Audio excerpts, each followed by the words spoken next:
Salam Bapak Ibu yang dikasihi Tuhan Yesus Kristus. Selamat malam bagi semua yang tinggal di Indonesia. Selamat sore bagi yang ada di Jerman. Dan selamat pagi bagi Bapak Ibu yang berada di Amerika dan Kanada.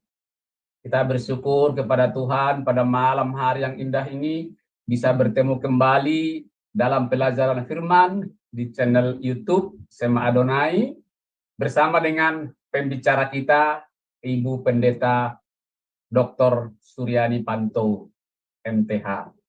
Dengan tema kita pada malam hari ini masa tribulasi. Sekali lagi dengan tema kita pada malam hari ini, masa tribulasi besar. Sebelum memulai pelajaran firman, sebentar kita akan mendengarkan profil singkat dari pembicara kita. Persilakan.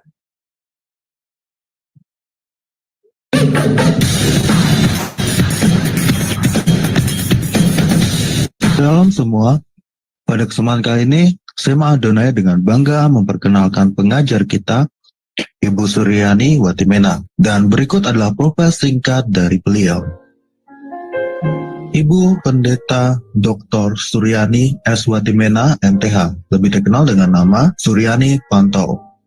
Lahir di Tanjung Uban, 11 Februari 1962. Beliau mengenyam pendidikan di SD Negeri 1, Tarempa Riau, SMP Gideon Jakarta Utara, SMA Negeri 13 Jakarta Utara, Sarjana Teologi, School for Advanced Studies SAS, Word of Life Philippines, Major Missiology, Third Bible School, Manila, Philippines, Major Missiology, Third South Bible, Reverend Crest Chalet, ST Spong, Colorado, USA, STT Inalta, Magister Theology, STT IKAT, Pasca Sarjana, Doctoral Ministry, Konversi Proses to DTH. Pengalaman pelayanan, pengurus bendahara Pamukri, Persekutuan Pemuda Indonesia, Youth for Christ, mengajar sekolah minggu, pelayanan dari COCM dan Berita Hidup, mengajar Bible Study Muda-Mudi Indonesia, Makati, Filipina, mengajar Bible Study khusus ibu-ibu diploma Kedutaan Indonesia Makati Filipina, penyiar radio Kristen FEBC Far East Broadcasting Company International, pelayanan di Handicap Hospital Colorado, pelayanan penginjilan keliling bersama tim Ambassador Internasional sebagai penterjemah dan pengkhotbah, ditasbih menjadi pendeta oleh Sinode Gereja Kristen Sahabat Indonesia GKSI, sekarang jadi GSI, Gereja Sahabat di Indonesia, mengajar di STT Inalta Jakarta, mengajar di STT Duloh Cilangkap Jakarta, bendahara Yayasan STT Inalta, Gembala Sidang GSI Jemaat Shalom, Ketua Khusus Musik STT Jakarta Yamuger, pengurus BPH Sinode GSI, bendahara umum selama 2 tahun, misionari di Kalbar bersama suami, buka training center sahabat, mengajar di beberapa STT, BMW, Aras Tamar, Eklesia, Katulistiwa, pelayanan penginjilan radio, Landak Bermazmur, penginjilan keliling pedalaman Kalbar, buka jaringan doa wanita, Kabupaten Landak, Lasrek, JDW, Kalbar, balik pindah ke Jakarta, mentor JDW Pulau Kalimantan sampai sekarang, Sekretaris Umum Sinode GSI, Badan Pertimbangan Gembala Sidang GSI, Ukemene Fasilitator Trainer My Home, anggota Badan Pertimbangan Sinode GS, Gembala Sidang GSI Shalom, Wakil Gembala Gereja RCCG City of David, Jakarta, YouTuber anggota ASPI dengan nama channel Suryani Panto. Dari Zoom Sema Adonai terus menyuarakan pengajaran firman Tuhan yang membangun iman. Para narasumber pengajar di Zoom Sema Adonai sangat kompeten dan profesional. Kami mengundang Anda bergabung bersama kami di Zoom Sema Adonai. Itulah profil singkat dari pembicara kita pada malam hari ini. Baik Bapak Ibu, saya akan menyapa beliau pada malam hari ini. Salam, selamat malam Ibu Suryani, apa kabar? Ya, puji Tuhan, sehat Pak. Ya, puji Tuhan. Ya, puji Tuhan kiranya Ibu selalu dalam penyertaan Tuhan dalam setiap pekerjaan dan pelayanannya Ibu. Dan sekarang waktu selanjutnya saya serahkan kepada Ibu Suryani untuk memaparkan tema kita pada malam hari ini. Saya persilakan Bu, terima kasih. Ya, shalom, selamat malam, ada yang selamat sore, selamat siang ya. Tuhan Yesus kiranya memberkati jam kita ini sehingga apa yang kita dengar, apa yang kita pelajari memberikan kekuatan iman kita supaya kita terus berjaga-jaga senantiasa di dalam kita menantikan kedatangan Tuhan Yesus yang kedua kali. Saudara, sebelum kita mendengar pelajaran kita pada malam ini, mari kita satu di dalam doa. Terima kasih Bapa, terima kasih buat kesempatan ini. Kami undang Roh-Mu yang kudus menyingkapkan kebenaran-Mu, pakai hamba urapi supaya apa yang disampaikan itu sesuai dengan kehendak-Mu. Tutup bungkus hamba dengan kuasa-Mu Tuhan, sehingga apapun yang keluar, apapun yang disampaikan, benar-benar tertanam di hati kami, dan kami bertumbuh dalam Engkau. Pakai moderator, pakai yang ada di belakang layar, dan juga yang memegang IT-nya, ataupun yang multimedianya kami serahkan ke dalam tangan Tuhan. Pakai urapi kami semua. Di dalam nama Yesus, haleluya, amin. Nah, saudara yang kekasih, mari kita membaca Alkitab kita dari Matius 24 ayat 21, ada di depan sini. Sebab pada masa akan terjadi siksaan, ya, siksaan yang dahsyat, seperti yang belum pernah terjadi sejak awal dunia sampai sekarang, dan yang tidak akan terjadi lagi. Jadi saudara, the Great Tribulation atau masa kesukaran besar, ini akan terjadi dan ini sudah dinubuatkan oleh Tuhan Yesus dan itu pasti akan terjadi. Sekali lagi, semua yang akan terjadi di dunia ini sudah ditulis di dalam Alkitab, sudah dinubuatkan dan semua itu akan terjadi. Seperti yang saya katakan sebelumnya, kalau nubuat tentang kelahiran Tuhan Yesus, kematian, kemudian kebangkitan dan kenaikannya sudah digenapi, maka akan kesukaran yang besar dan Tuhan Yesus datang untuk kedua kalinya, kemudian masa sengsara besar, dan sampai nanti dunia ini berakhir, saudara, dan langit dan bumi yang baru akan datang. Itu semua sudah dinubuatkan, sudah ditulis, dan itu pasti akan terjadi. Kita hanya sedang menunggu waktu itu. Jadi masa tribulasi ini, saudara, ini akan terjadi. Dan kita melihat bacaan firman Tuhan kita dari Markus. Kita lihat di dalam Markus pasal yang ke-13, ya, Markus pasal yang ke-13 ayat 19 sampai 29. Di sini memang saya tidak tulis ayat-ayatnya. Kita buka, ya, saya akan buka dan saya akan bacakan. Markus 13 ayat 19 sampai ayat 26. Kita melihat Markus, ya, Markus pasal, kita lihat yang ke-13. Ya, saya akan bacakan buat saudara, ya. Sebab pada masa itu akan terjadi siksaan seperti yang belum pernah terjadi sejak awal dunia yang diciptakan Allah sampai sekarang dan tidak akan terjadi lagi. Dan sekiranya Tuhan tidak mempersingkat waktunya, ya, tidak mempersingkat waktunya, maka dari segala yang hidup tidak akan ada yang selamat. Dan tetapi oleh karena orang-orang pilihan yang telah dipilihnya, Tuhan mempersingkat waktunya. Pada waktu itu juga orang berkata kepada kamu, lihat Mesias ada di sini. Atau lihat Mesias ada di sana. Jangan kamu percaya.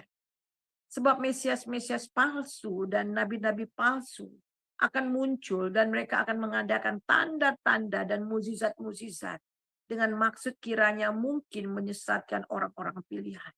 Hati-hati kamu, aku sudah terlebih dahulu mengatakan semua ini kepada kamu. Tetapi pada masa itu, sesudah siksaan itu, matahari akan menjadi gelap dan bulan tidak bercahaya. Dan bintang-bintang akan berjatuhan dari langit. Dan kuasa-kuasa langit akan goncang. Pada waktu itu orang akan melihat Anak Manusia datang dalam awan-awan dengan segala kekuasaan dan kemuliaannya. Jadi saudara, kita melihat di sini di dalam pembacaan kita dari Markus 13 ayat 19 sampai 26 apa yang akan terjadi nanti ya saudara, masa tribulasi. Tetapi sebelum kita fokus kepada Great Tribulation, ada beberapa macam tribulasi atau kesengsaraan atau penderitaan yang dialami oleh orang-orang percaya yang ditulis di dalam Alkitab. Nah, kita melihat yang pertama kita melihat di sini tribulasi karena ketaatan akan firman Tuhan. Di dalam Matius 13 ayat 21, tetapi ia tidak berakar dan tahan sebentar.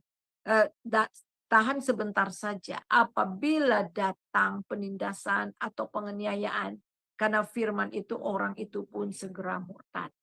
Nah, ini kita melihat di sini bagaimana Tuhan Yesus memberikan perumpamaan. Ada tanah yang ditaburi benih, dan salah satu tanah yang ditaburi benih itu adalah akar yang tidak bertumbuh ya, karena tanahnya tipis. Nah, ini adalah menggambarkan orang-orang yang bertumbuh tetapi tidak berakar. Sehingga ketika ada penganiayaan, ketika ada penindasan-penindasan, kemudian mereka menjadi murtad. Nah, kemudian kita melihat juga tribulasi perjalanan kepada kerajaan Allah.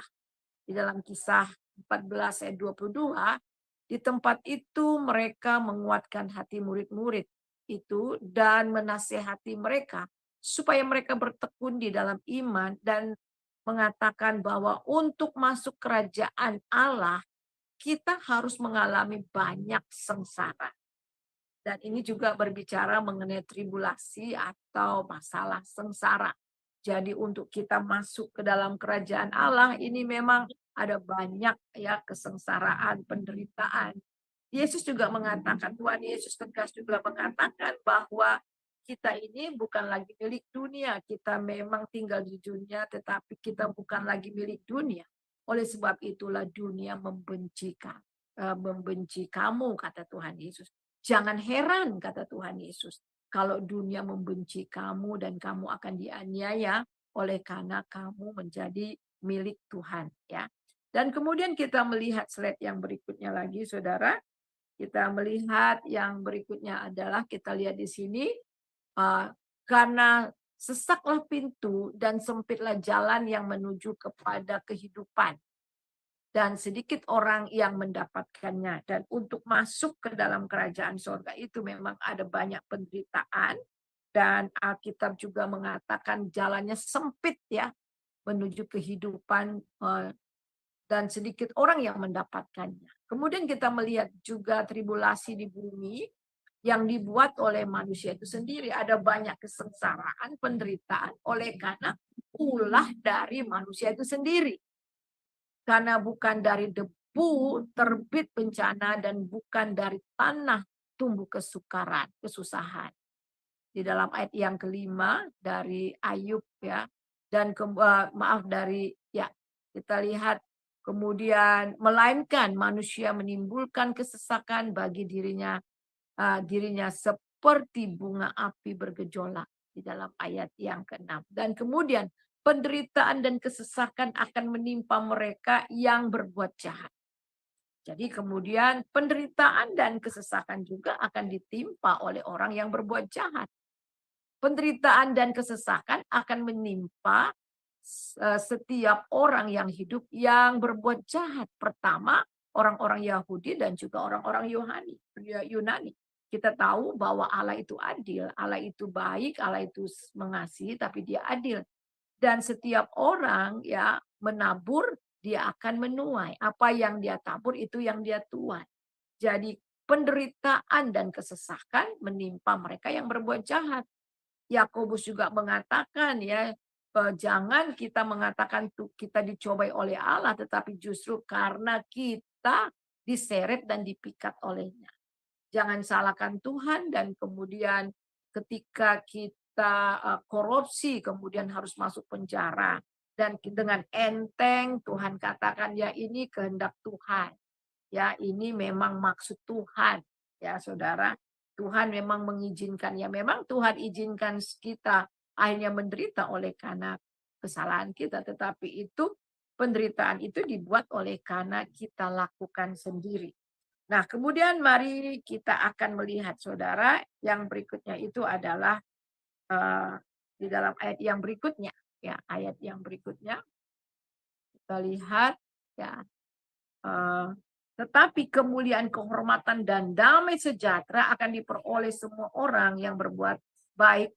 Pertama-tama orang Yahudi dan juga orang Yunani. Jadi kita melihat juga kemuliaan dan kehormatan dan damai akan diperoleh bagi setiap orang yang berbuat baik. Dan pertama-tama orang Yahudi dan juga orang Yunani. Kenapa di sini disebut orang Yahudi dan Yunani? Tidak ada perbedaan. Semua manusia Tuhan memperlakukan sama. Dan kemudian sekarang kita lihat tribulasi atas murid-murid yang dalam dunia. Nah murid-muridnya juga mengalami masa tribulasi penganiayaan. Semuanya itu kukatakan kepadamu supaya kamu beroleh damai sejahtera dalam aku. Dalam dunia kamu menderita penganiayaan, tetapi kuatkanlah hatimu. Aku telah mengalahkan dunia. Nah ini. Jadi ada beberapa tribulasi kesengsaraan. Nah sekarang mari kita akan fokus khusus tribulasi penganiayaan besar di akhir zaman. Ya, tribulasi besar di akhir zaman. Dan saya minta tolong Pak Sam bacakan ya di dalam Matius 24 ayat 21. Silakan Pak. Sebab pada masa itu akan terjadi siksaan yang dahsyat yang belum pernah terjadi sejak awal dunia sampai sekarang dan tidak akan terjadi lagi. Saudara bayangkan firman Tuhan. Tuhan Yesus mengatakan pada waktu itu ya, pada masa itu, pada masa nanti akan terjadi siksaan yang dahsyat. Kata yang dipakai dahsyat. Saya mencari kata-kata lain selain dahsyat, kayaknya nggak ada yang menunjukkan betapa luar biasa ya, dahsyat. Mantap bisa juga ya, tapi mantap itu lebih baik ya. Tapi kalau dahsyat itu memang untuk bisa dahsyat ya, bagusnya dahsyat, kesengsaraan dahsyat itu betul-betul hebat kesengsaraan yang akan dialami yang belum pernah terjadi.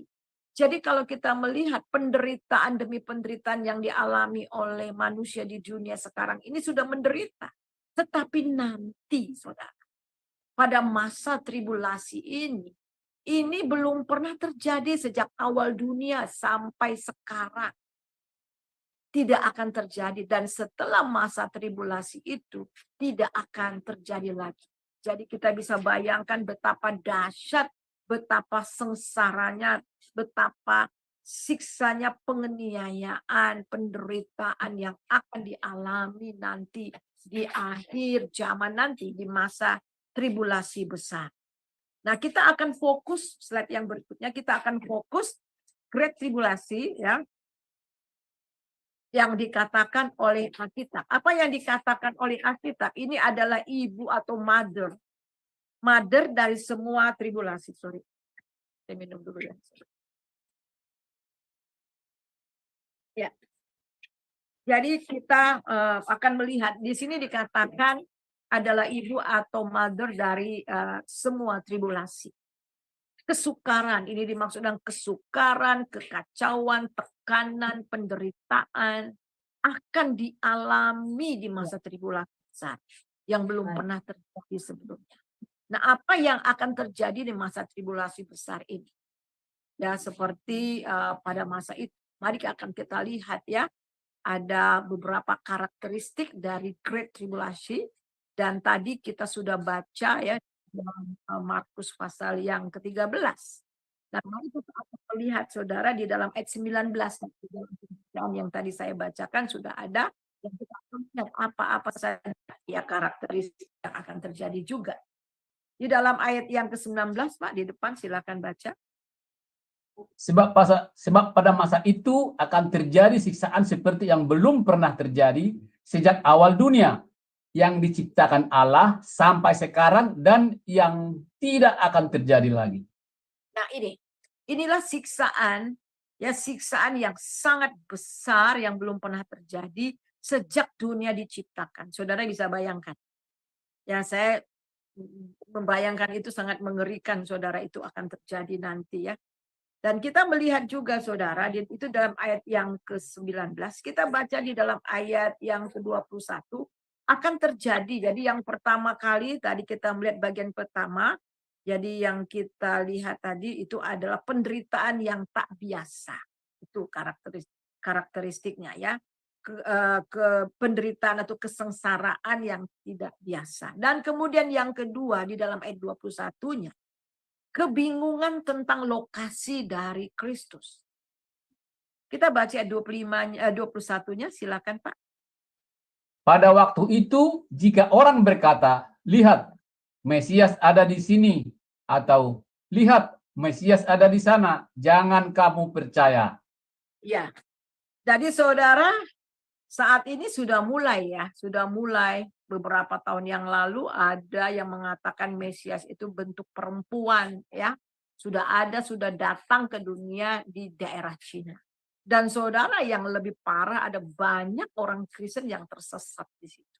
Ada banyak orang yang tersesat. Jadi mereka yang tidak sungguh-sungguh memahami kebenaran firman Tuhan, mereka tersesat. Jadi kita melihat ada kebingungan tentang lokasi dan ada yang mengatakan Mesias ada di sini, Mesias ada di situ. Ya, jangan percaya. Dan kemudian yang ketiga di dalam ayat 22-nya. Silakan Pak. Ada Kristus palsu dan nabi-nabi palsu akan bermunculan. Sebab Mesias-Mesias palsu dan nabi-nabi palsu akan muncul, dan mereka akan mengadakan tanda-tanda dan mukjizat-mukjizat dengan maksud sekiranya mungkin menyesatkan orang-orang pilihan. Nah, saudara, Kristus palsu dan nabi-nabi palsu yang menganggap dirinya Mesias, yang mengaku dirinya Mesias, yang mengaku nabi, saudara, itu akan muncul di mana-mana. Dan mereka akan mengadakan tanda-tanda dan mukjizat-mukjizat. Supaya apa? Sekiranya dengan tujuan menyesatkan orang-orang pilihan, dan itu tujuannya. Apakah iblis bisa bikin mukjizat? Ya bisa, tapi tidak seperti mukjizat yang Tuhan berikan. Nah saudara, mukjizat-mukjizat palsu. Kita melihat ketika Musa datang ke istana Firaun dan meminta supaya bangsa Israel itu keluar dari tanah Mesir. Dan Musa kemudian disuruh oleh Tuhan melempar tongkatnya. Tongkatnya kemudian menjadi ular. Kemudian para sihir-sihir di situ juga ya, para magic-magic pada waktu itu juga orang Mesir. Mereka buat yang sama dengan tongkat-tongkat mereka dan akhirnya jadi ular-ular. Tetapi yang sangat luar biasa, ular dari tongkat Musa itu memakan ular-ular yang daripada ahli-ahli sihir yang ada di Mesir itu. Jadi kita melihat di sini tanda-tanda ajaib. Oleh sebab itu jangan terkecoh, saudara.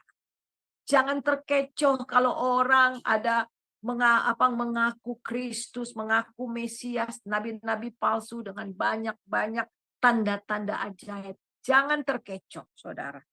Nah, tetapi jujur ya, ada banyak orang mulai terkecoh oleh karena melihat tanda-tanda ajaib atau tanda-tanda mukjizat yang dibuat. Nah, kemudian kita lihat yang keempat. Dari Markus 13 ayat 22 bagian B ini, tanda-tanda ajaib palsu cenderung menggoda. Jadi tujuannya menggoda. Tadi dikatakan tanda-tanda dan mukjizat-mukjizat dengan maksud sekiranya mungkin menyesatkan orang-orang pilihan. Nah, sekarang mari kita akan melihat understanding the Great Tribulation, atau mari kita akan memahami kesengsaraan besar nanti. Yang pertama, tribulasi besar juga disebut waktu-waktu kesusahan Yakub. Yakub yang artinya bangsa Israel, ya. Mari baca Pak di dalam Yeremia 30 ayat yang ke-7. Hai, alangkah hebatnya hari itu. Tidak ada tawanya. Tidak ada Itulah taranya. waktu, Ya. tidak ada taranya. Itulah waktu kesusahan bagi Yakub. Tetapi ia akan diselamatkan daripadanya. Great Tribulation ini juga dikatakan adalah waktu-waktu kesusahan Yakub. Yakub ini berbicara mengenai Israel, karena kita tahu Israel itu nama daripada Yakub, ya. Dan kita tahu bagaimana nama Israel Yakub diganti dari jadi become Israel, ya, ketika dia bergumul dengan seorang laki-laki, ya. Nah, kita melihat dan kemudian namamu bukan lagi disebut Yakub, tetapi Israel. Saudara tahu Yakub itu artinya penipu, ya. Tetapi Israel itu adalah umat Allah, jadi diganti namanya. Nah, kemudian kita melihat di situ, saudara, bahwa hebatnya yang tiada taranya. Tadi dikatakan dahsyat. Hebat yang bagaimana kesusahan itu tiada taranya. Tetapi ia akan diselamatkan. Jadi bangsa Yahudi akan mengalami kesengsaraan yang besar. Karena bangsa-bangsa akan mengepung mereka, bangsa-bangsa akan membenci mereka. Jangankan nanti, saudara, sekarang pun seperti itu, ya. Hampir semua, ya, banyak penduduk dunia ini, ya, bangsa-bangsa yang mempersalahkan, kemudian melawan bangsa Israel, bahkan sangat membenci bangsa Israel. Nah, kemudian kita lihat yang kedua, ya, karakteristik yang kedua, orang Yahudi yang tidak percaya dan orang-orang, slide yang berikutnya Pak, dan orang-orang yang percaya itu, saudara, akan apa? Akan mengambil bagian dalam tribulasi. Nah, kita tahu bahwa banyak orang-orang Israel sekarang ini, ya, saudara, yang belum percaya sama Tuhan Yesus. Tetapi nanti pada akhirnya mereka semua akan bertobat secara massal. Tetapi sebelum mereka bertobat, justru orang-orang Israel yang tidak percaya Kristus dan juga bersama orang-orang yang tidak percaya kepada Kristus, merekalah yang mengambil bagian dalam tribulasi besar. Namun kemudian Israel akan diselamatkan. Wow, dahsyat. Ada orang bilang gitu, kok bisa ya orang Israel yang menentang Yesus, yang menolak Yesus, yang menyalibkan Yesus. Tapi kemudian pada akhirnya sebelum, ya, dunia ini berakhir, dikasih kesempatan untuk bangsa Israel bertobat. Dan akan terjadi pertobatan massal, akan terjadi pemulihan massal. Nah, itu adalah kedaulatan Tuhan, ya, saudara. Karena janjinya, di sini dikatakan, janji Tuhan pada Israel tidak akan pernah berubah pada bangsa Israel ini. Justru pada masa tribulasi besar inilah akan ada pertobatan massal bagi bangsa Israel. Mereka akan bertobat mengakui Yesus sebagai Mesias mereka nanti. Nah, kita akan baca dalam Zakaria, slide yang berikutnya, silakan Pak. Zakaria 12 ayat yang ke-10. Aku akan mencurahkan roh pengasihan dan roh permohonan atas keluarga Daud dan atas penduduk Yerusalem, dan mereka akan memandang kepada Dia yang telah mereka tikam, dan akan meratapi Dia seperti orang meratapi anak tunggal, dan akan menangisi Dia dengan pedih seperti orang menangisi anak sulung. Nah, saudara perhatikan di sini. Ini adalah nubuatan di dalam perjanjian lama. Bahwa memang di sini dikatakan aku akan mencurahkan roh pengasihan dan roh permohonan atas keluarga Daud dan atas penduduk Yerusalem, dan mereka akan memandang kepada Dia yang telah mereka tikam. Nah, ini ratusan tahun, ya, saudara, sebelum Tuhan Yesus hadir ke dunia ini. kita melihat di sini, ini sudah dinubuatkan, saudara. Jadi mereka akan pada nantinya memandang kepada Dia, kepada Yesus yang mereka pernah tikam itu. Mereka tombak itu. Dan akan meratapi Dia seperti meratapi anak tunggal. Dan menangisi Dia dengan pedih seperti orang yang menangis anak sulung. Dan pada akhirnya ketika mereka melihat Tuhan Yesus nanti turun. Dan saudara, mereka akan meratap dan mereka menyesal karena sudah menikam. Dan karena mereka sudah menolak Tuhan. Dan di sini terjadi nanti pertobatan massal bagi bangsa Israel. Jadi Israel akan dilahirkan baru. Akan dipulihkan dan dikumpulkan. Yeremia 33 ayat 8. Aku akan mentahirkan mereka dari segala kesalahan yang mereka lakukan dengan berdosa terhadap aku. Dan aku akan mengampuni segala kesalahan yang mereka lakukan dengan berdoa dan dengan memberontak terhadap dengan berdosa dan dengan memberontak terhadap aku. Wow, luar biasa ya. Aku akan mentahirkan mereka dari segala kesalahan yang mereka lakukan dengan berdosa terhadap aku. Dan aku akan mengampuni segala kesalahan yang mereka lakukan dengan berdosa ya terhadap atau berdosa dengan pemberontakan terhadap aku. Nah, saudara akan dipulihkan, mereka akan dipulihkan, dikumpulkan. Kemudian slide yang berikutnya, Yeskiel 11 ayat yang ke-7, Pak. Oleh sebab itu, katakanlah, beginilah firman Tuhan Allah, aku akan menghimpunkan kamu dari bangsa-bangsa dan mengumpulkan kamu dari negeri-negeri di mana kamu berserak, dan aku akan memberikan kamu tanah Israel. Nah, saudara yang kekasih, ya, sebelum kedatangan Tuhan Yesus juga bangsa Israel akan dikumpulkan kembali. Dan sekarang ada banyak suku-suku ya, ada suku-suku daripada bangsa Israel ya, akan kembali saudara dan sudah banyak yang kembali ya. Kenapa mereka berserak ke seluruh dunia ya?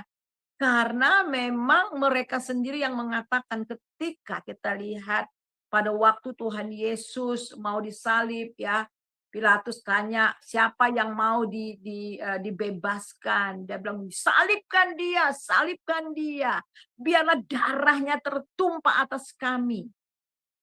Dan itu memang mereka akhirnya mengalami di mana-mana orang Israel, orang Yahudi memang dibenci, saudara. Pada zaman Hitler kita lihat bagaimana ada 6 juta orang-orang daripada Israel, orang Yahudi itu dibunuh, ya, dimasukkan ke dalam kontainer yang ketutup, yang kemudian tidak ada hawa dan macam-macam. Saudara, kita melihat di sini akan tetapi pada masanya nanti Tuhan akan menghimpunkan mereka dari bangsa-bangsa, menghimpunkan negeri-negeri dari mana yang Tuhan sudah berserak. Dan aku akan memberikan kepada kamu tanah Israel. Dan bukan hanya tanah Israel yang sekarang, tetapi juga Yerusalem yang baru. Tetapi itu juga untuk kita yang adalah Israel yang baru. Israel rohani yang karena nanti pada masanya kita juga akan tinggal di Yerusalem baru. Ya. Nah, kemudian kita melihat di dalam Roma 11 ayat 26 dan 27. Silakan, Pak. Dengan jalan demikian, seluruh Israel akan diselamatkan. Seperti ada tertulis, dari Sion akan datang penebus. Ia akan menyingkirkan segala kefasikan daripada Yakub. Dan inilah perjanjianku dengan mereka apabila aku menghapuskan dosa mereka. Nah, ya, saudara kita melihat di sini dari Roma 11 ayat 26 27. Dengan jalan demikian seluruh Israel akan diselamatkan. Seperti ada tertulis dari Sion akan datang penebus yang akan menyingkirkan segala kefasikan daripada Yakub. Dan inilah perjanjianku dengan mereka. Mereka akan menghapus aku akan menghapuskan dosa mereka. Wah, dahsyat. saudara bisa melihat bahwa Allah kita, ya, Elohim, dia menepati janjinya sampai pada akhirnya, ya, bangsa Israel nanti juga akan ditebus, akan diselamatkan. Tetapi memang akan mengalami kesengsaraan yang besar terlebih dahulu. Ya, kesengsaraan, tribulasi yang belum pernah terjadi dan tak akan pernah terjadi. Tribulasi yang dahsyat dan yang sangat mengerikan tiada taranya.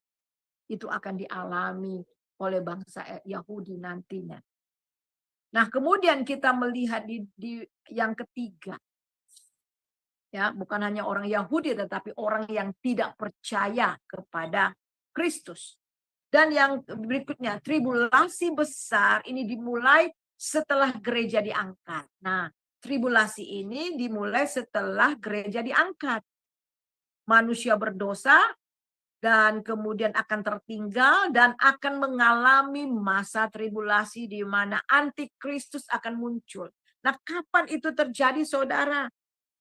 Ya, minggu lalu kita sudah menerangkan juga sebagian, ya, saudara. Dan kita lihat ketika gereja diangkat. Di dalam 1 Tesalonika 4 ayat 13 sampai 18 pelajaran kita minggu lalu. Bagaimana Tuhan Yesus kita melihat datang di atas awan-awan. Itu fase yang pertama dari kedatangannya yang pertama. Kedatangan yang kedua, fase yang pertama. Dia belum menginjakkan kakinya di atas bumi ini. Tetapi dia datang di atas awan-awan. Sehingga apa, saudara? Orang yang mati di dalam Kristus dibangkitkan di tubuh mulia, diubah tubuh mulia, dan diangkat. Dan kita yang masih hidup, yang sungguh-sungguh percaya kepadanya, kita juga sekaligus akan diangkat. Dan apa yang terjadi, saudara? Di bumi ini, saudara, di bumi ini tidak hancur terlebih dahulu nanti, saudara. Tapi akan terjadi tribulasi. Akan terjadi kekacauan, akan terjadi kesengsaraan. Saudara bisa bayangkan seandainya pilot itu sedang terbang, pilot itu orang percaya kepada Tuhan Yesus, tiba-tiba diangkat, maka ada banyak pesawat yang jatuh. Tiba-tiba, saudara, ada kereta api, ya, kemudian masinisnya, ya, apa tuh dikatakan, ya, nakodanya kapal atau kereta api, supir atau apapun itu bentuknya, ya, baik di darat, di laut, di udara yang sedang membawa kendaraan tiba-tiba diangkat karena mereka percaya terjadi kekacauan. Ya, dan Tuhan Yesus menggambarkan ada yang di ladang, satu diangkat, ada yang tidur, satu diangkat, akan banyak yang hilang, akan banyak yang diangkat. Saudara bisa bayangkan kekacauan, berita di mana-mana, heboh, saudara. Dan ini akan terjadi, saudara. Dan kemudian kita melihat di dalam 2 Tesalonika 2 ayat 3 sampai ayat yang ke-7, ya, silakan Pak baca ayat yang ketiga. Jangan kamu memberi dirimu disesatkan orang dengan cara yang bagaimanapun juga. Sebab sebelum hari itu haruslah datang dahulu murtad. Dan haruslah dinyatakan dahulu manusia durhaka yang harus binasa. Ya, kita melihat di sini, saudara, bahwa jangan kita mau disesatkan dengan cara apapun juga. Karena memang sebelum itu bahkan ada kemurtatan juga. Dan kemudian kita lihat ayat yang keempat, Pak. Yaitu lawan yang meninggikan diri di atas segala yang disebut atau yang disembah sebagai Allah. Bahkan ia duduk di bait Allah dan mau menyatakan diri sebagai Allah. Nah, kita akhirnya di sini ini adalah pribadi antikristus itu sendiri, saudara. Dan dia di sini dikatakan mulai masuk ke bait Allah, ya. Dialah lawan yang meninggikan diri di atas segala yang disebut atau yang disembah sebagai Allah. Bahkan ia duduk di bait Allah dan mau menyatakan diri sebagai Allah. Saudara, ini memang passionnya iblis. Kita lihat passionnya Lucifer. Kita lihat kenapa, ya, iblis dibuang ke bumi oleh karena ia ingin menjadi seperti Allah. Dia ingin menjadi seperti Allah, dia ingin juga menduduki tahta itu, saudara. Dan pada masa tribulasi, saudara, kita melihat antikristus yang adalah pekerjaan setan itu sendiri, iblis sendiri. Itu betul-betul menyatakan diri, dimanifestasikan dengan terang-terangan. Di dalam ayat yang kelima, silakan. Tidakkah kamu ingat bahwa hal itu telah kerap kali kukatakan kepadamu ketika aku masih bersama-sama dengan kamu? Nah, bagaimana terus dikatakan, dan kita lihat ayat yang ke-6 dan ke-7. Slide berikutnya. Dan sekarang kamu tahu apa yang menghanguskan dia sehingga ia baru akan dinyatakan diri pada waktu yang telah ditentukan baginya.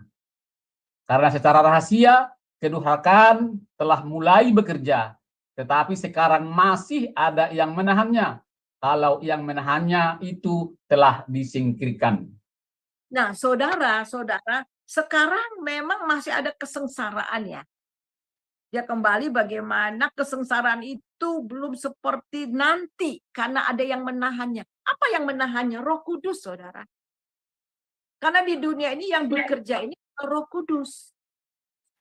Ketika gereja diangkat, ketika ada rapture, pengangkatan gereja Tuhan, itu berarti Roh Kudus bersama-sama dengan gerejanya.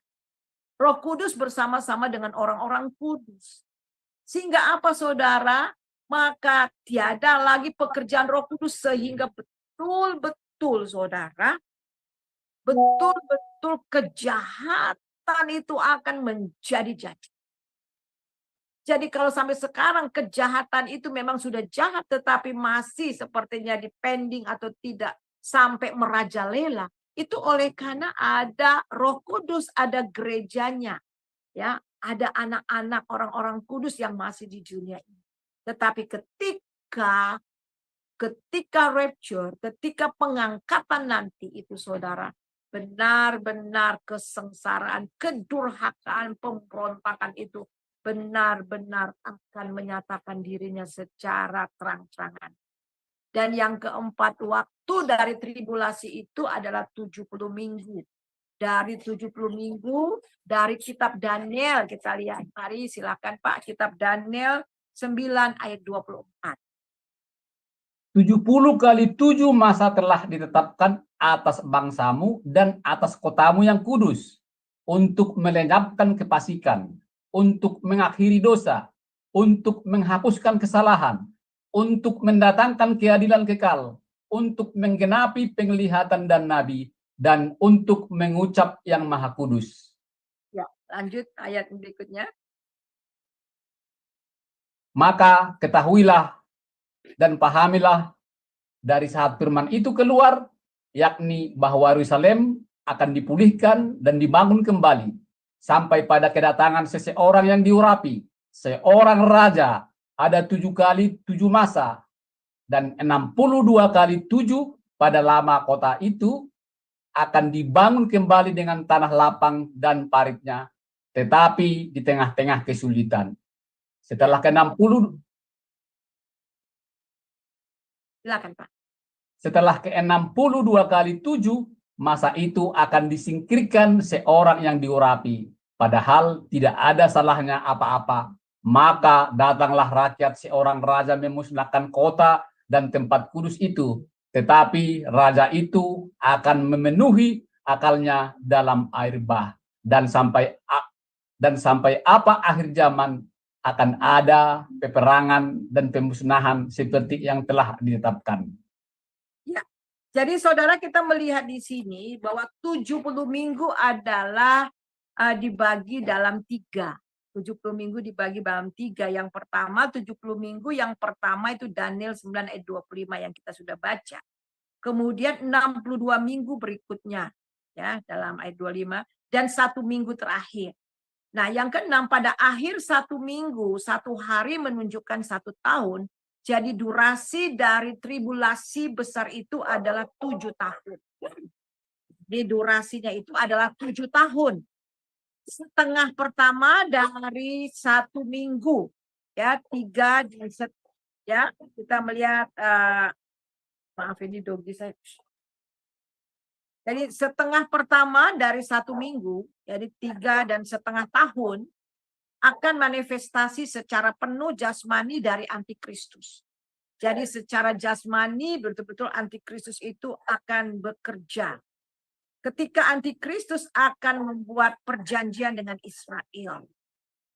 Dan kemudian kita lihat ayat yang ke-27-nya, Pak.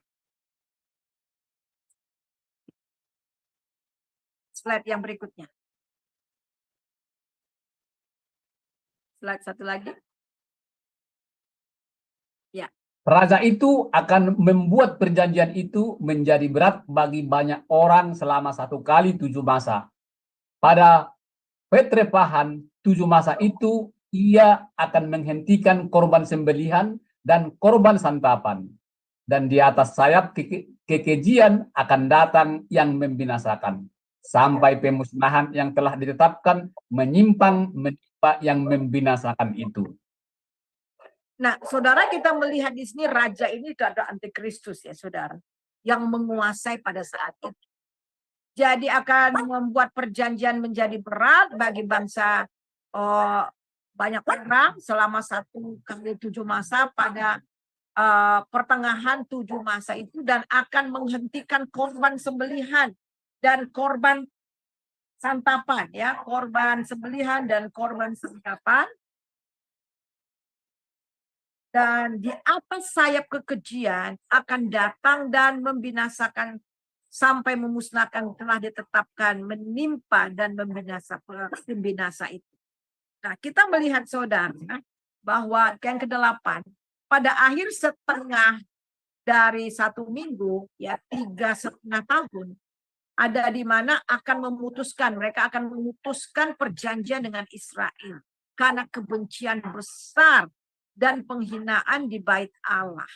Jadi betul-betul di bait Allah itu yang harusnya ada korban kepada Allah, jadi dipakai untuk kenajisan dan kekejian.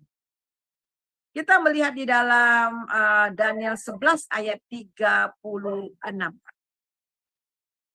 Raja itu akan berbuat sekehendak hati. Ia akan meninggikan dan membesarkan dirinya terhadap setiap Allah, juga terhadap Allah yang mengatasi segala Allah. Ia akan mengucapkan kata-kata yang tak senonoh sama sekali. Dan ia akan beruntung sampai akhir murka itu. Sebab apa yang ditetapkan akan terjadi. Ya, perhatikan tadi dari beberapa ayat selalu dipakai kata apa yang ditetapkan pasti terjadi. Wah, akan terjadi. Jadi saudara, ini semua akan terjadi. Karena firman Tuhan itu iya dan amin, saudara. Semua yang dikatakan ini akan terjadi. Semua yang dinubuatkan ini dari zaman Daniel sudah dinubuatkan dalam perjanjian lama mengenai tribulasi.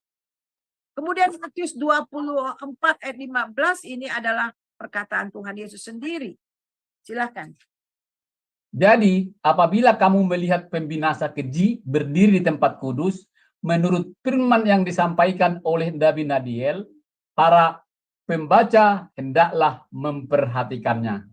Ya, jadi kita lihat di sini, dan itu pasti terjadi. Yang ke-9, pada akhir dari 3,5 tahun, Kristus akan datang. Kedatangan fase yang kedua. Nah, fase yang pertama, kedatangan yang kedua, fase pertama itu di awan-awan, belum menginjakkan kakinya.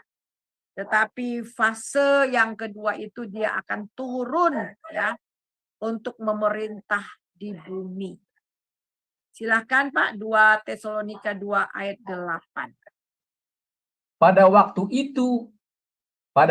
itulah dipendurhaka baru akan menyatakan dirinya, tetapi Tuhan Yesus akan membunuhnya dengan napas mulutnya dan akan memusnahkannya kalau ia datang kembali.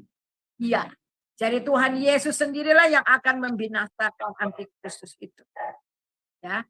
Dan mari kita melihat peristiwa-peristiwa.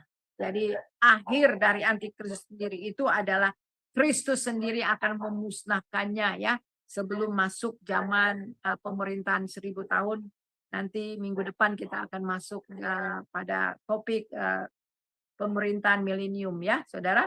Nah, kita lihat peristiwa-peristiwa pada hari-hari kesukaran besar atau tribulasi. Jadi masa kesukaan besar akan disaksikan beberapa peristiwa penting, namun sangat mengerikan. Ya, ini sangat mengerikan. Sekali lagi sangat mengerikan. Kalau saudara baca di kitab Wahyu itu mengerikan banget. Ada orang malah mau mati nggak bisa mati. Nah sekali lagi, pada zaman itu orang pengen mati tapi nggak bisa mati. Orang mulai mau mencari Alkitab, pengen baca Alkitab, udah nggak ditemukan lagi. Jadi betul-betul mengalami masa-masa yang sangat mengerikan. Yang pertama agama baru muncul. Yang belum ada sebelumnya. Akan ada penganiayaan buat orang-orang yang tidak terangkat.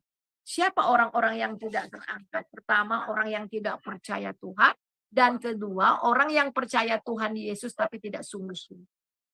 Nah ini, orang yang percaya Yesus namun tidak sungguh-sungguh. Nah itu akan terangkat nanti. Tidak akan terangkat. Jadi orang yang tidak percaya dan orang Kristen yang tidak sungguh-sungguh juga akan ditinggal, tidak terangkat. Dan mereka itulah yang akan mengalami kesengsaraan besar, saudara. Kita baca slide yang berikutnya. Ayat kita baca, ada di situ Pak. Baca ayat 21. Ya, ayat tadi Pak, barusan. Slide lagi setelah ini. Ya itu. Sebab pada masa itu akan terjadi siksaan yang dahsyat seperti yang belum pernah terjadi sejak awal dunia sampai sekarang dan yang tidak akan terjadi lagi. Dan sekiranya waktunya tidak dipersingkat, maka dari segala yang hidup tidak akan ada yang selamat, akan tetapi oleh orang-orang pilihan waktu itu akan dipersingkat. Nah saudara, kenapa hanya 7 tahun ya saudara, dan 3,5 tahun terakhir itu yang masa yang paling sengsara besar.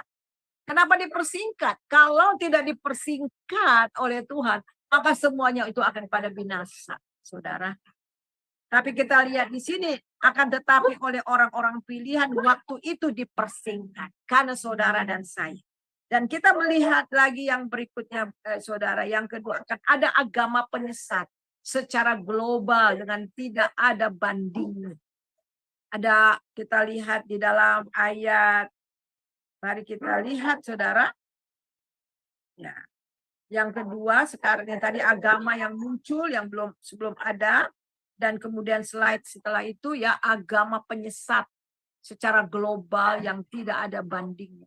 Benar-benar penyesat yang luar biasa. Hari-hari itu menyesatkan. Itu memang waktunya setan yang benar-benar mau menyesatkan banyak orang percaya. Silakan kita baca lagi, tadi kita sudah baca tapi kita baca lagi di dalam kita tadi baca di Markus ya, tapi sekarang bagian yang lainnya itu Matius 24 sampai 28. Silakan. Sebab Mesias palsu dan nabi-nabi palsu akan muncul dan mereka akan mengadakan tanda-tanda yang dahsyat dan musisat-musisat sehingga sekiranya mungkin mereka menyesatkan orang-orang pilihan juga. Camkanlah, aku sudah mengatakannya terlebih dahulu kepadamu. Jadi, apabila orang berkata kepadamu, lihat, ia ada di padang gurun, janganlah kamu pergi ke situ. Atau lihat, ia ada dalam bilik, janganlah kamu percaya. Slide berikutnya. Slide berikutnya, Pak. Sebelum itu. Ya, oke. Sebab sama seperti kilat memancar dari sebelah timur dan melontarkan cahayanya sampai ke barat, demikianlah kelak kedatangan Anak Manusia. Di mana ada bangkai, di situ burung nasar berkerumun. Nah, jadi kita melihat di sini, saudara, ini ada penyesatan yang sangat luar biasa. Dan memang iblis itu mau supaya banyak pengikut-pengikutnya yang masuk ke dalam lautan api itu. Dan dia nggak mau dia sendiri yang masuk ya, saudara. Dan kemudian kita melihat di sini yang berikutnya itu adalah akan ada problem secara ekonomi ya, global. Yang mana mereka yang menolak untuk menerima tanda-tanda binatang itu, mereka tidak akan bisa membeli atau menjual, ya. Nah, saudara, kita melihat di sini ternyata orang-orang Kristen yang tadinya tidak sungguh-sungguh ketika mengalami itu, ada yang setia sampai akhir. Mereka tetap setia mengikut Tuhan Yesus. Dan juga kita melihat mereka tidak mau lagi menerima tanda dari binatang itu, saudara.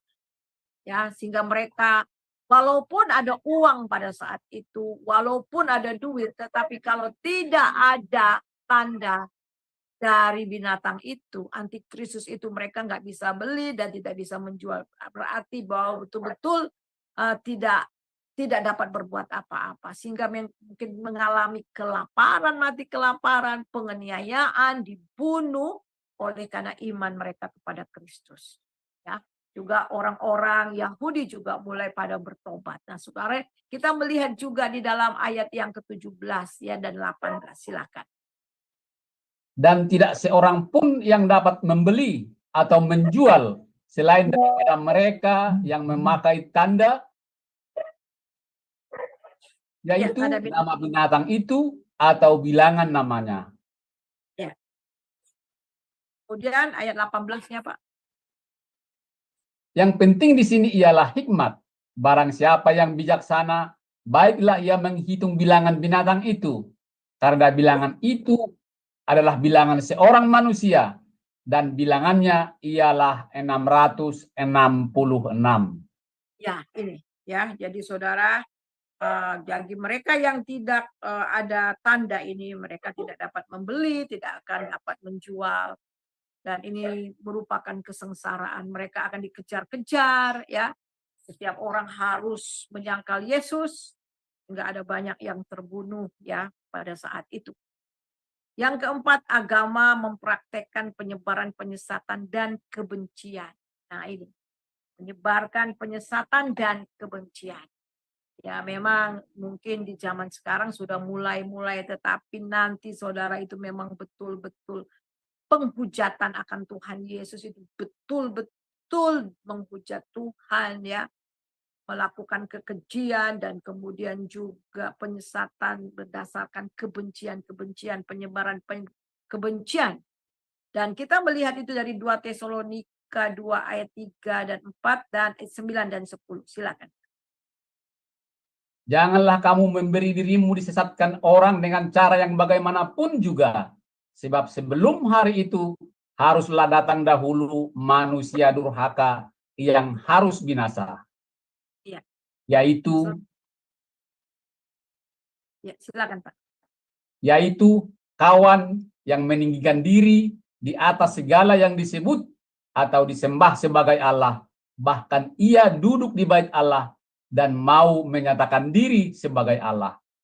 Kedatangan si pendurhaka itu adalah pekerjaan iblis dan akan disertai rupa-rupa perbuatan ajaib, tanda-tanda musisat palsu. Ya, itu bukan kawan tapi lawannya. Jadi saudara, kita melihat di sini saudara bahwa dia akan meninggikan diri atas segala ya yang disebut atau disembah sebagai Allah. Bahkan ia duduk di bait Allah. Jadi dia merebut posisi bait Allah itu. Yang harusnya Allah yang dapat disembah, ya, Allah yang benar yang harus disembah, tetapi dia menyatakan diri sebagai Allah. Jadi menyatakan diri sebagai Tuhan. Passion iblis dari awal itu ya. Dan betul-betul di masa antikristus ini betul-betul akhirnya mencapai puncaknya di mana kerinduan itu tercapai. Tetapi itu hanya untuk sementara saja. Hanya 7 tahun saja ya. Kemudian kita lihat kedatangan si pendurhaka itu adalah pekerjaan iblis yang akan disertai rupa-rupa perbuatan ajaib, tanda-tanda yang palsu. Kemudian ayat yang ke-10, Pak. Dengan rupa-rupa tipu daya jahat terhadap orang-orang yang harus binasa karena mereka tidak menerima dan mengasihi kebenaran yang dapat menyelamatkan mereka. Iya, itu dia ya. Jadi mereka banyak yang disesatkan karena mereka tidak menerima dan mengasihi kebenaran yang dapat menyelamatkan mereka. Ada juga yang mereka menolak dan akhirnya memang kebinasaan seterusnya buat mereka.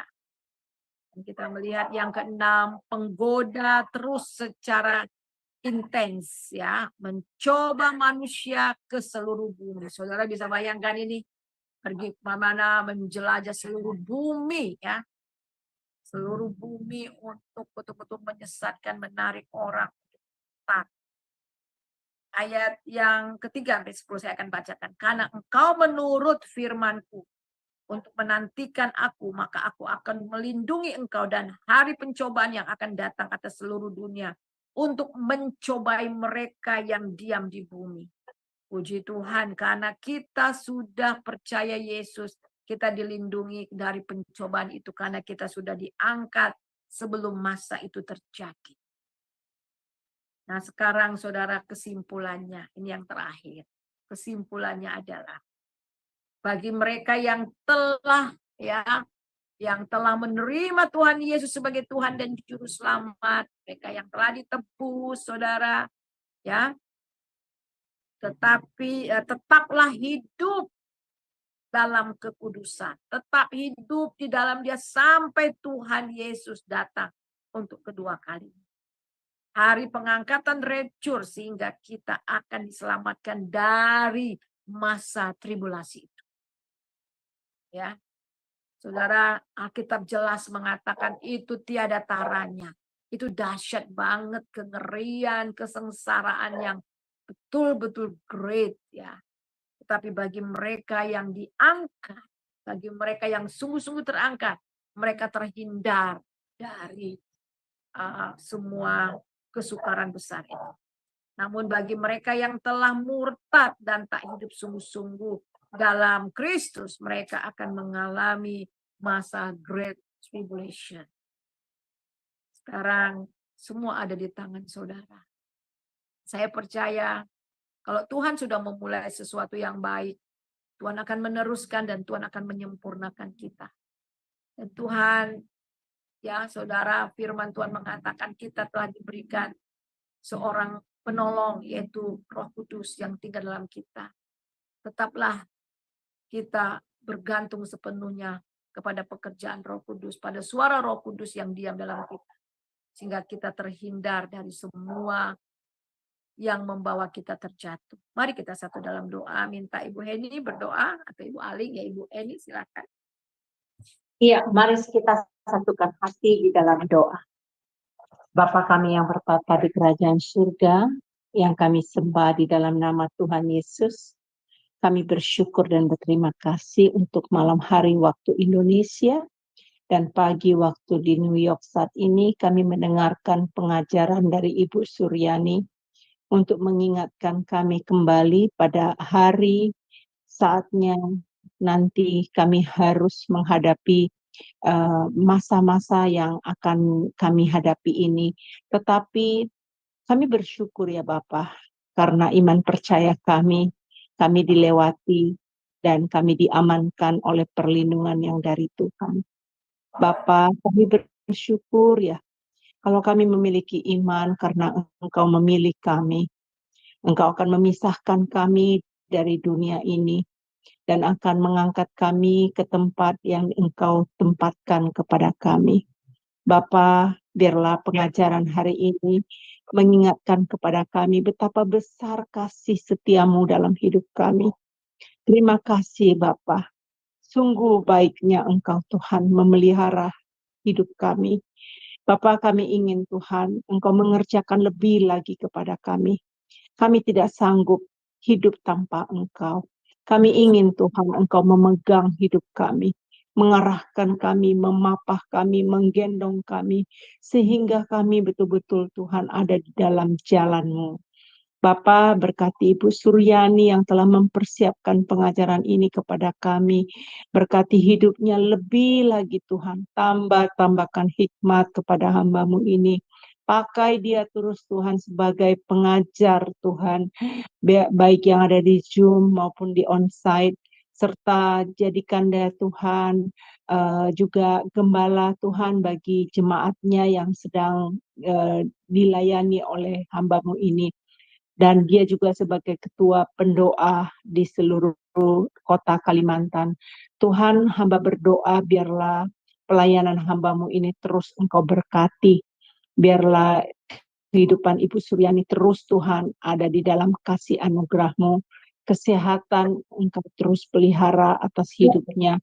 Bahkan keuangannya Tuhan Engkau cukupkan. Segala aspek kehidupannya kami percaya semua itu Tuhan karena Engkau yang telah berkarya di dalam kehidupan Ibu Suryani. Bapak kembali Tuhan, kami naikkan syukur atas pemeliharaan-Mu dalam hidup kami. Biarlah pengajaran hari ini tidak kami lewatkan begitu saja, tapi kami renungkan kembali Tuhan.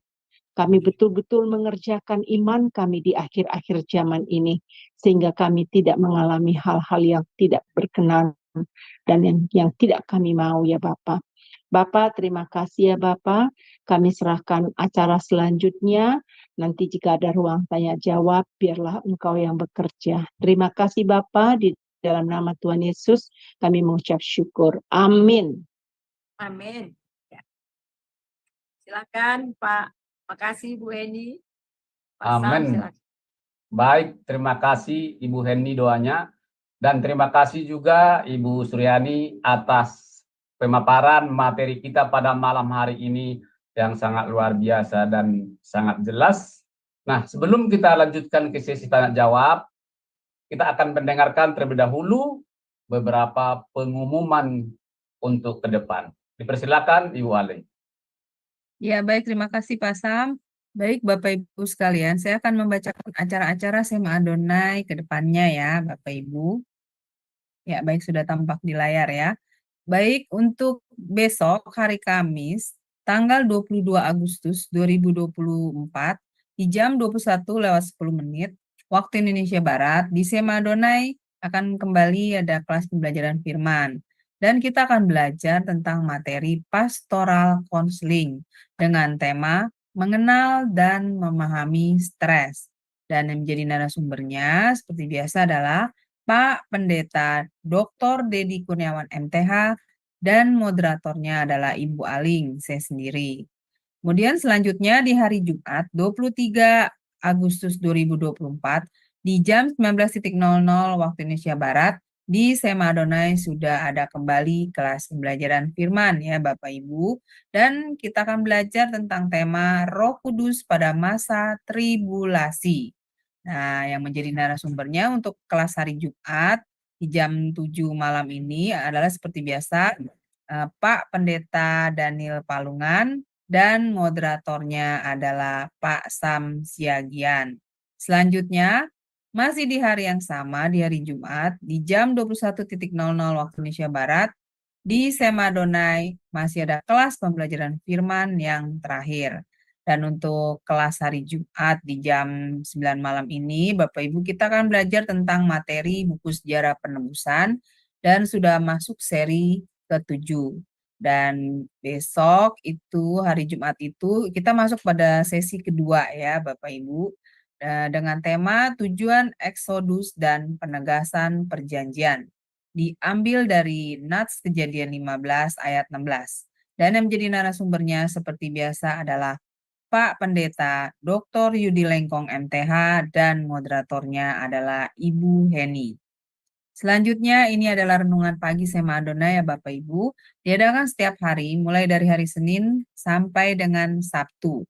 Dimulai dari jam 5.30 pagi dan dilayani oleh hamba-hamba Tuhan yang sangat memberkati.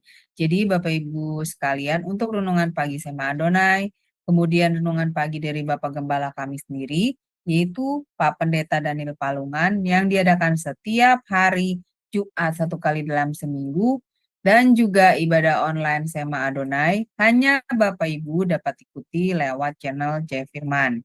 Jadi ketiga program Sema Adonai tersebut tidak di-live-kan di channel-channel lain ya Bapak Ibu. Oleh karena itu, bagi Bapak Ibu yang belum mensubscribe channel baru kami, channel Cahaya Firman, tolong subscribe channel YouTube baru kami, sehingga Bapak Ibu bisa mengikuti keseluruhan acara-acara Sema Adonai, terutama yang tidak di-live-kan di channel-channel lain. Dan juga tolong bantu share ya Bapak Ibu, channel Cahaya Firman ini kepada yang lain, sehingga semakin banyak orang yang bisa mengikuti keseluruhan acara-acara Sema Adonai lewat channel Cahaya Firman. Dengan begitu, Bapak Ibu telah membantu channel Cahaya Firman untuk menjadi lebih berkembang dan menjadi berkat lagi bagi banyak orang. Terima kasih Bapak Ibu atas perhatiannya. Saya kembalikan kepada Pak Sam sebagai moderator. Silakan. Baik, terima kasih Ibu Aling. Itulah kegiatan Sema Adonai untuk beberapa hari ke depan.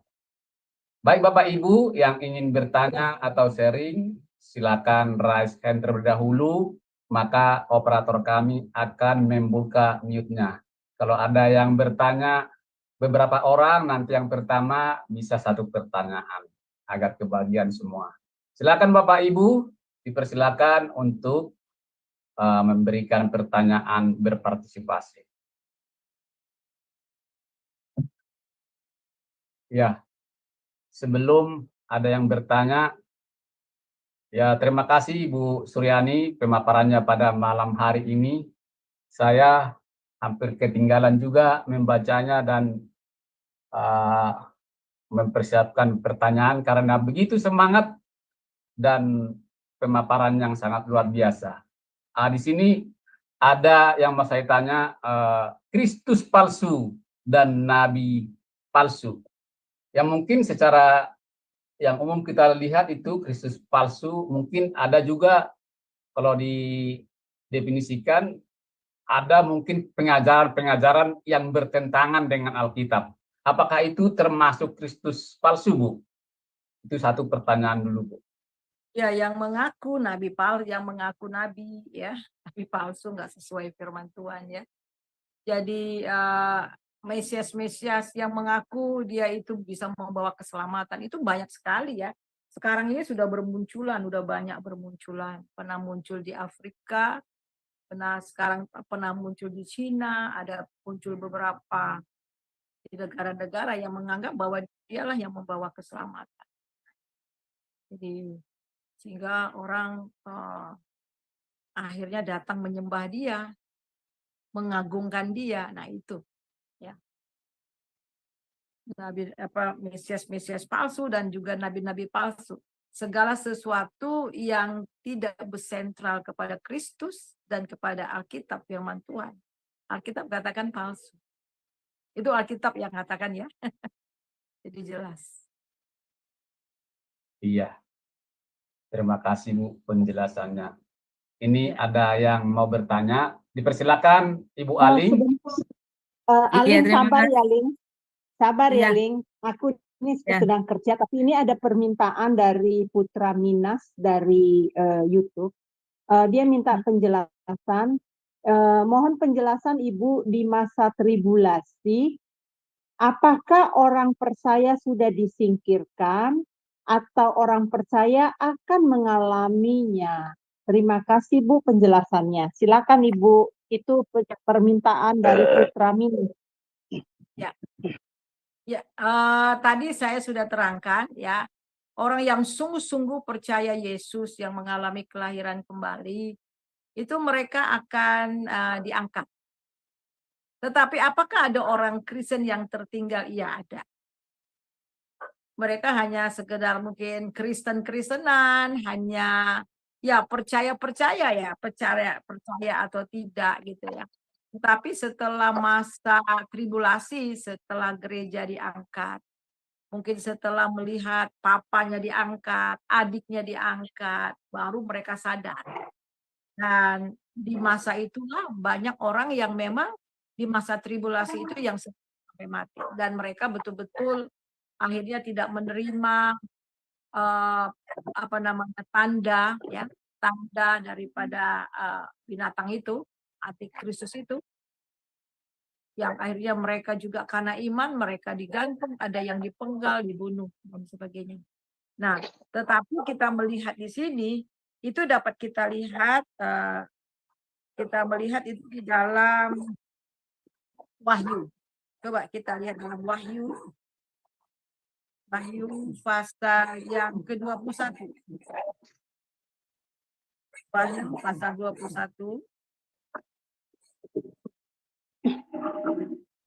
Satu, kita baca di dalam ayat ya. Wahyu 21. Ya, di dalam ayat yang ke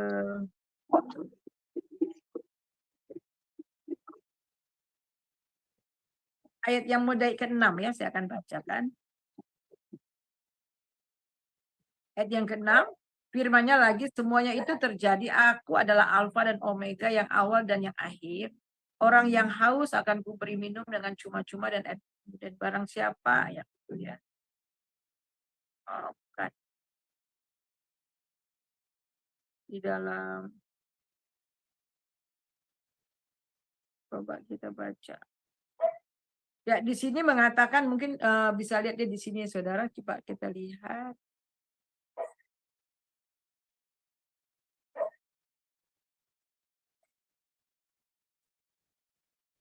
Jadi di sini di ayat ini mengatakan bahwa nanti orang-orang yang dipenggal kepalanya ya, orang-orang yang dipenggal kepala pada masa tribulasi karena setia sampai akhir, dan juga orang-orang Yahudi yang percaya kepada Kristus itu akhirnya akan dibangkitkan dan mereka akan memerintah bersama dengan Tuhan.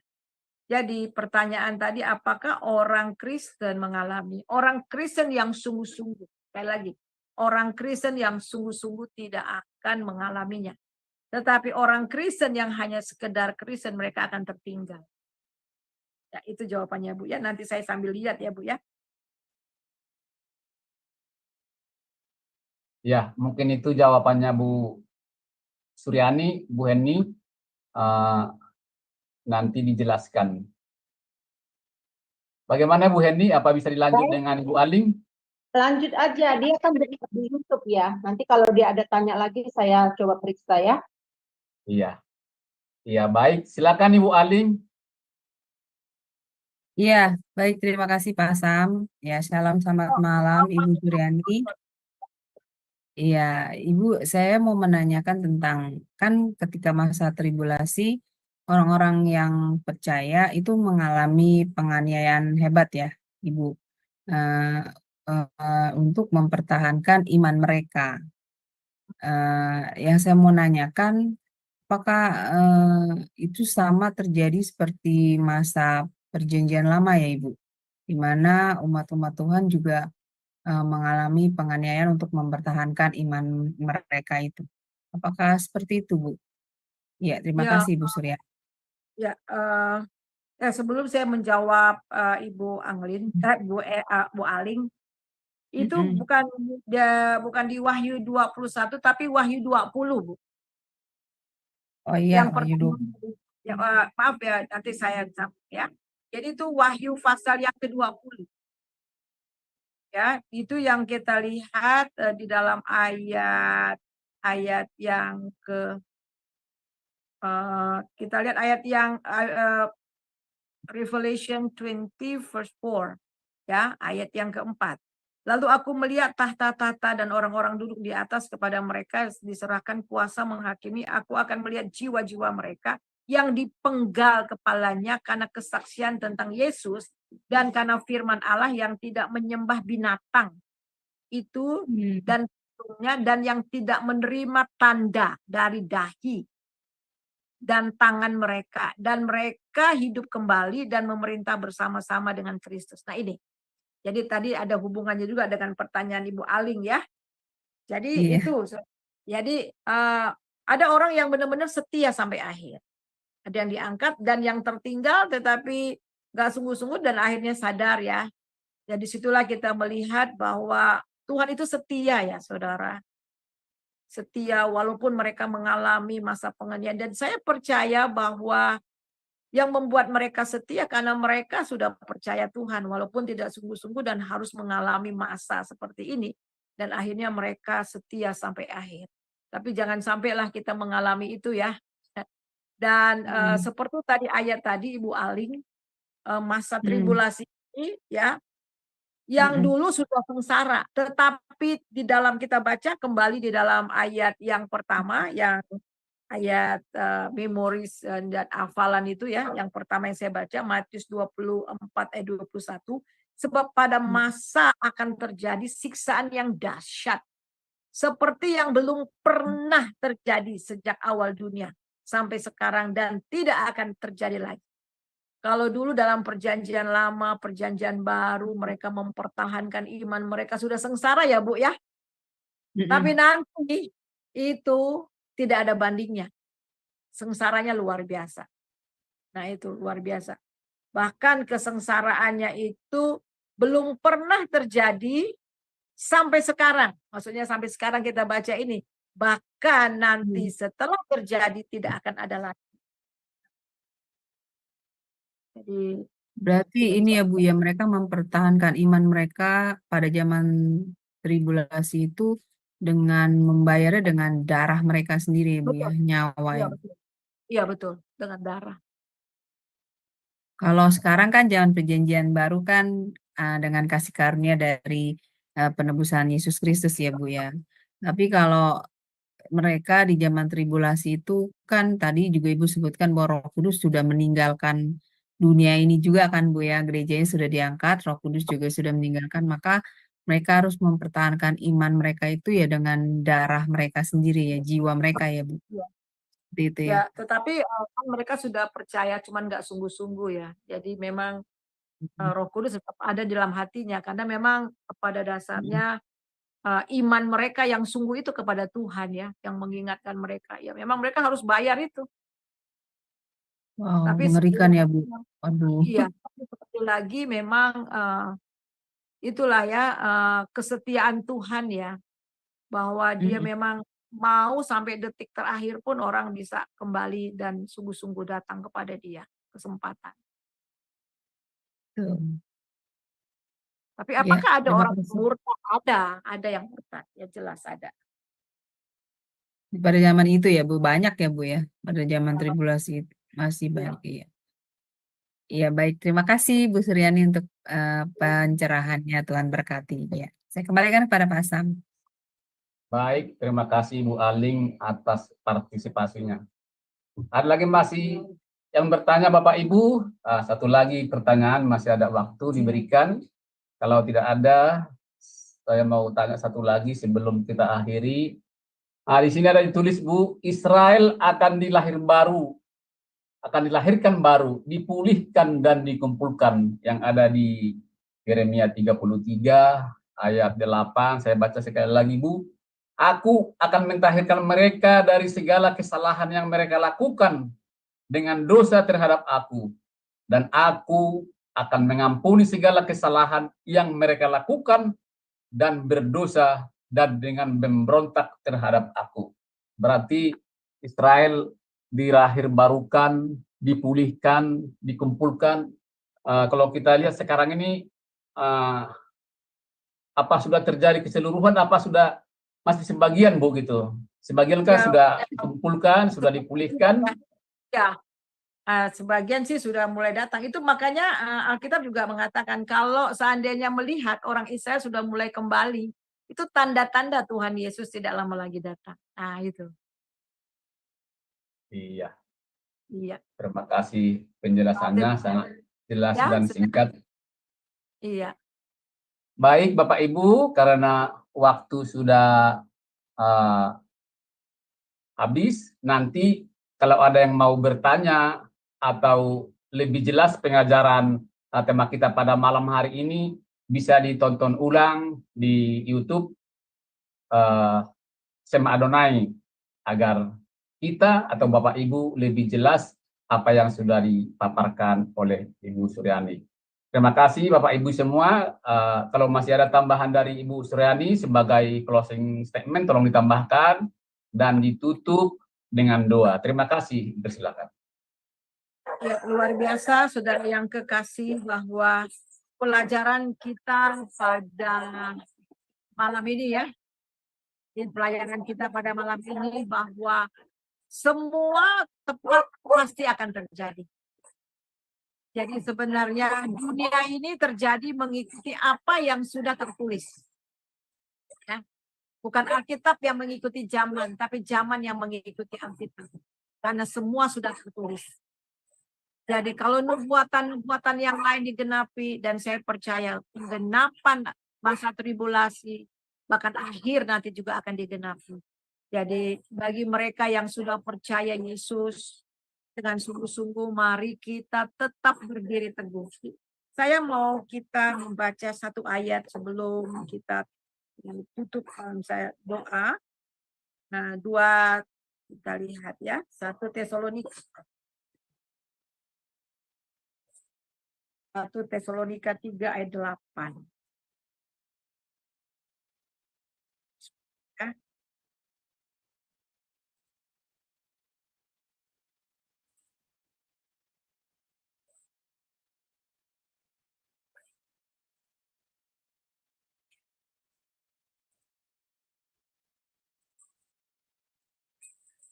Kita lihat di sini.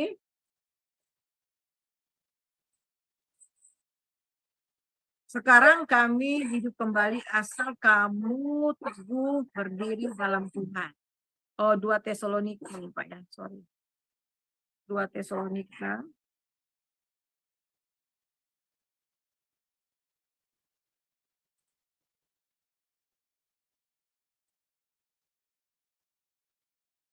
Di sini kita lihat ayat mulai dari ayat ke-6 ya, ke-6. Tetapi kami berpesan kepadamu saudara-saudara dalam nama Tuhan Yesus Kristus supaya kamu menjauhkan diri dari setiap saudara yang tidak melakukan pekerjaan dan tidak menuruti ajaran yang telah kami terima. Sebab kamu sendiri tahu bagaimana kamu harus mengikuti teladan kami dan kami tidak lalai mengerjakan di antara kamu. Jadi ini maksudnya itu adalah kita harus menjaga hidup kekudusan kita dan hidup dalam persekutuan, hati-hati dengan apa yang ada di sekitar kita. Jadi menjauhkan diri dari setiap yang tidak melakukan firman. Jadi ada orang mengatakan begini, apakah kita tidak boleh bergaul dengan orang-orang di luar? Berteman dengan orang-orang di luar. Ya kita berteman tetapi tidak bergaul ya. Bergaul lain ya saudara. Yang lalu saya juga sudah terangkan bagaimana kita bisa hidup antara gelap dan terang. Jadi selama masih kita hidup di dunia ini, firman Tuhan mengatakan juga di dalam 2 Petrus, kita lihat di dalam 2 Petrus pasal yang ketiga, ayat yang 2 Petrus pasal yang ketiga, ayat yang ke-10. Ya. 2 Petrus 3 ayat yang ke-10. Tetapi hari Tuhan akan tiba seperti pencuri. Pada hari itu langit akan lenyap dengan gemuruh yang dahsyat. Dan unsur-unsur dunia akan hangus dengan nyala api. Dan bumi dan segala yang ada di atasnya akan hilang lenyap. Ayat 11. Jadi jika segala sesuatu itu akan hancur secara demikian, betapa suci dan salehnya kamu harus hidup.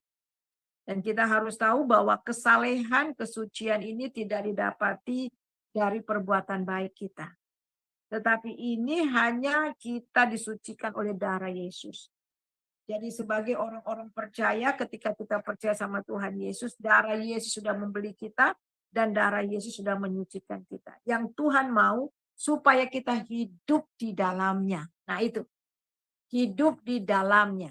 Bagaimana kita bisa hidup di dalamnya? Tetap tinggal di dalam Dia dan firman-Nya.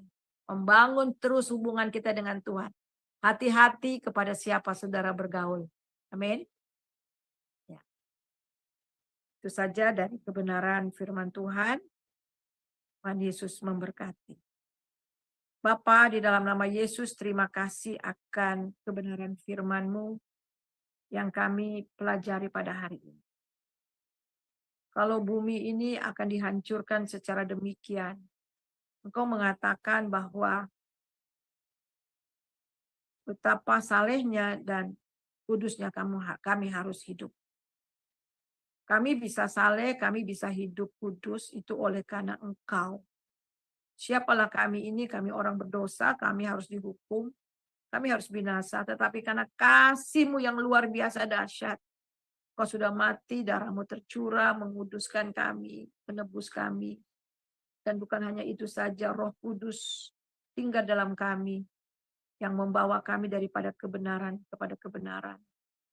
Dan tolonglah selama kami masih hidup ini, kami mau hidup bijaksana, mempergunakan waktu yang ada, dan firman-Mu juga dengan tegas mengatakan supaya kami tidak serupa dengan dunia, supaya kami tidak terkontaminasi dengan dunia. Dan biarlah selama kami ada di dunia ini Tuhan, kami tidak lupa untuk memberitakan kabar baik, karena Engkau tidak mengingini seorang pun binasa. Terima kasih Tuhan, terima kasih. Saudara yang kekasih dalam Tuhan, mari angkat hati kita terima berkat daripada Tuhan. Damai, sejahtera, sukacita yang melimpah-limpah dari Bapa di dalam Tuhan Yesus Kristus, serta persekutuan yang manis di dalam Roh Kudus, senantiasa menyertai saudara, mulai hari ini sampai Maranatha. Haleluya. Amin. Salam. Amin. Baik, Ibu Suryani, terima kasih pengajarannya pada malam hari ini. Kiranya menjadi berkat bagi kami semua yang mendengarkan di kelas Zoom maupun di live streaming. Terima kasih juga Bapak Ibu, sampai di sini pembelajaran kita saat ini. Sampai jumpa di hari yang akan datang. Nanti kalau sudah di-end-kan live ini bisa ada tanya jawab kalau masih ada waktu Ibu Suryani. Dan jangan lupa besok ada renungan pagi di SMA Adonai jam 05.30 waktu Indonesia bagian Barat. Selamat malam, Tuhan Yesus memberkati. Salam.